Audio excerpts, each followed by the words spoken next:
దేశంలోనే అత్యధిక పారితోషికం తీసుకుంటున్న నటుల్లో గ్లోబల్ స్టార్ రామ్ చరణ్ కూడా ఒకరు.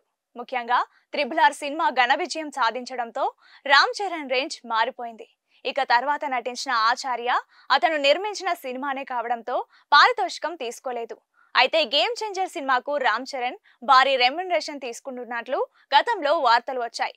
అయితే ఇప్పుడు బయటకు వచ్చిన వార్తల ప్రకారం ఈ సినిమా కోసం తన పారితోషికాన్ని బాగా తగ్గించుకున్నాడు. ఇందుకు ఒక కారణం ఉందట. గేమ్ చేంజర్ సినిమాకు రామ్ చరణ్ 100 కోట్ల పారితోషికం తీసుకుంటున్నట్లు గతంలో వార్తలు వచ్చాయి. ఆ మేరకు ఒప్పందం కూడా జరిగిందట.